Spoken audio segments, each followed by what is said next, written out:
Happy birthday! Be careful for what you wish for. Hilarious. I giggled at the ominous warning scribbled on the manila envelope. A friend of mine who was studying archaeology abroad sent me an old relic for my birthday. I was a huge D&D nerd and loved to collect anything I could use as a prop. She had unearthed it at some temple in some village I'd never heard of in South America and thought I would get a kick out of it. It was a knobby stick wrapped in leather bands with a crystal seated at the crown. Apparently it granted you 3 wishes but then left you with a curse. The severity of the curse depended on the weight of the wishes. The more you asked for, the greater the curse. I rubbed my thumb over the weathered leather and tapped my fingernail against the white crystal. Now, what to wish for? I glanced at the clock. 2:37 a.m. Ugh. I wish my classes were canceled tomorrow. I muttered, thinking how great it would be just to stay in my pajamas all day, binging my favorite shows. Suddenly, the crystal glowed ever so slightly in my hand. I dropped it on my desk as if it had burnt my hand. No way. I picked it up and thoroughly inspected it. Nothing unusual, and it certainly wasn't glowing now. I chuckled at myself and decided it must have just caught a reflection of the light from my lamp. I let out a big yawn and decided to turn in for the night. Classes started at 9 a.m. after all. Beep, beep, beep. I slammed my fist on the alarm clock, silencing it. I rolled to my side and willed myself to stand, then shambled to the bathroom like the undead. While brushing my teeth, I heard a ding come from my cell phone. I glanced at the screen and saw a text from Alice. Hey, no class today. I guess there's some sort of gas leak. Whoa. I looked over to the relic on my desk.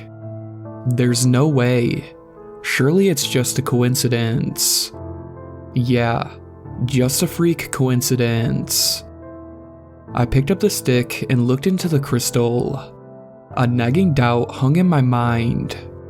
What if I decided to wish for something else? Something overly specific that would serve as real evidence to the legitimacy of granted wishes. I wish I had $1 million. It was a classic wish, one we'd all dreamt of making once we grew up and realized how difficult it was to make a living in our unstable economy. The crystal glowed to a brilliant white this time. It was undeniable. I sat it down and tried to steady my shaking hands. Another ding, and then a cha-ching sounded from my phone. I took a deep breath and then picked it up. New deposit to bank account XX73. My heart thundered in my chest as I frantically typed in the password to my mobile banking app. Checking account balance. $1,262.17. I squealed in delight and paced my dorm room for an hour, periodically refreshing my bank app to make sure it was real. I laughed, I cried, I worried that the IRS was going to get me. Then I laughed and cried again. What do I do now? Well, I did the only thing a girl could do with $1 million. I spent the entire day shopping. That night, my entire bedroom floor was covered in bags full of dresses, with pockets. Every color of Chuck Taylors you could imagine. New manga, D&D figures, and even a bust of Willem Dafoe for my shelf. Don't ask. I was flipping through my new things when a glint from the crystal caught my eye from the desk. One more wish. The thought of my curse did cross my mind. I considered never making my third wish. That an engorged bank account was probably plenty enough. This way I'd stay away from the curse forever. But I was young. And a funny thing about youth, you still have this fantastic belief that nothing truly bad could happen to you.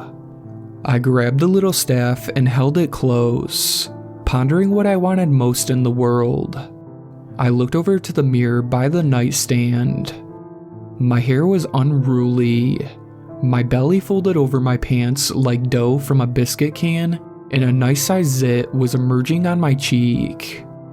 A dull ache filled my chest. I was lonely. I wish someone would love me, that they would love me fiercely and unconditionally. The crystal illuminated so brightly it was almost blinding.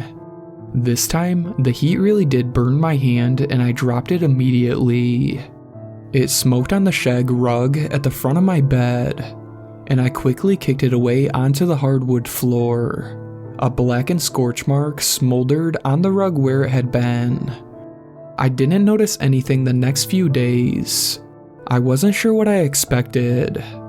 Perhaps a knight in shiny armor riding his steed into my microbiology class demanding my hand in marriage. Okay, maybe nothing that elaborate, but it was a wonderful image in my head.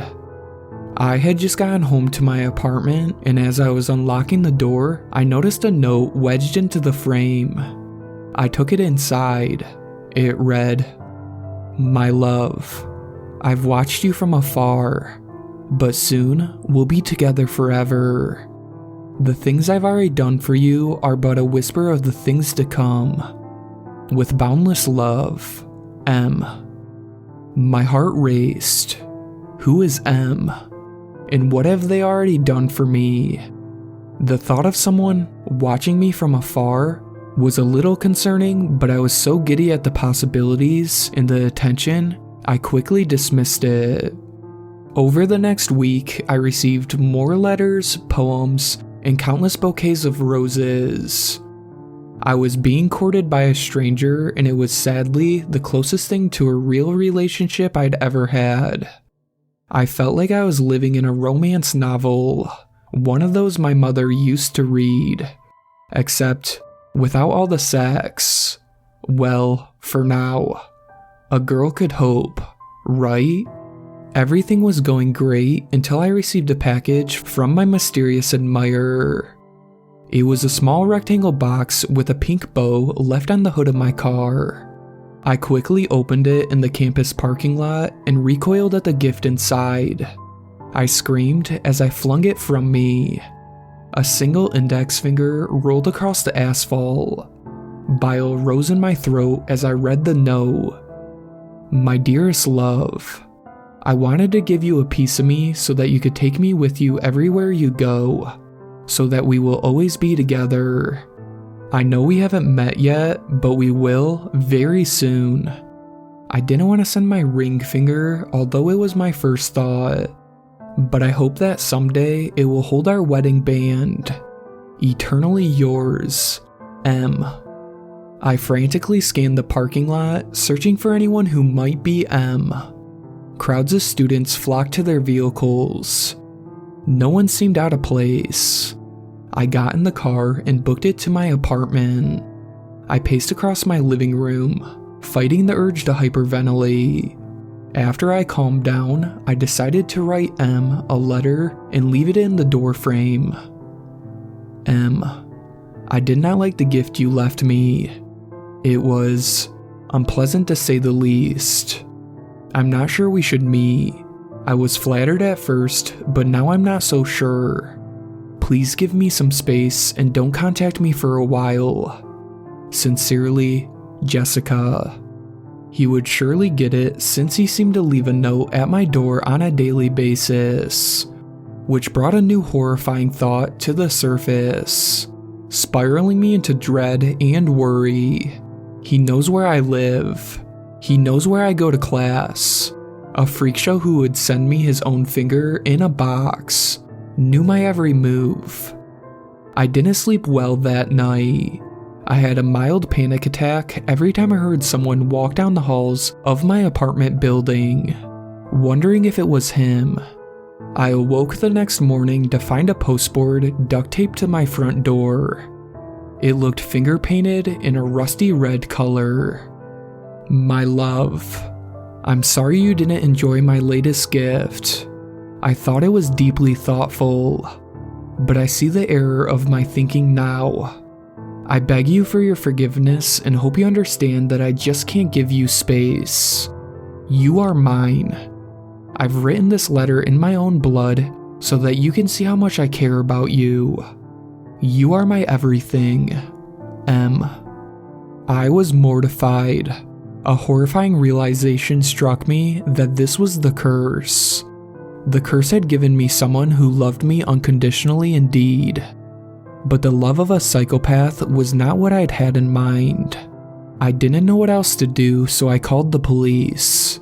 They arrived in the apartment, and I sat with them, showing them the letters, the blood-covered poster board, and finally told them about the finger. The detective said it was unfortunate that I didn't still have it. He could have ran it for prints, but understood why I had left it. He told me that I had a textbook stalker and that he was very mentally unstable. He was worried that the passions of this M would continue to grow and that my life could be in jeopardy. The detective said he would leave a car in the parking lot of the apartments tonight, and a unit would watch over me the next few nights while he investigated the matter. That night I lay in bed staring at the popcorn-plastered ceiling, afraid and regretting ever making that last wish. I checked several times through the blinds to make sure I saw the squad car out front, and it was always there. I finally drifted off to sleep. I was jolted awake by commotion coming from the hallway. My heart thundered in my throat as I quickly slipped my hoodie on and crept to the front door.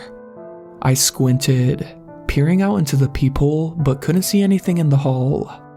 I opened the door slowly and stepped out into an unimaginable horror.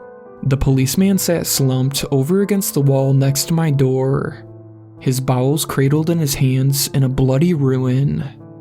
Above his head, written in blood, "You are mine, and I am yours. See you soon. M." I screamed and collapsed onto the carpet floors. Neighbors spilled out of their doorways, and so began a chorus of screams and cries of terror. The last thing I remembered was someone standing over me, calling 911. It's been 3 weeks now, and they still haven't found him. I dropped out of my classes for the semester and moved back home with my parents. Local PD have watched over our house the entire time, and there hasn't been any sign of him. Until today. I got another letter, and no one seems to have seen anyone leave it at the doorstep. My father didn't let me read it, but by how pale his face got, I know it wasn't good. He turned it over to the detectives, and they are stepping up their investigation. I'm not sure what to do. I only hope to be free of this curse before it kills me. Be careful what you wish for. Shout out to my superfans, Sweet Black Swan, Casey, and Brooklyn. I really appreciate you guys supporting my channel, and I really look forward to making more content for everyone.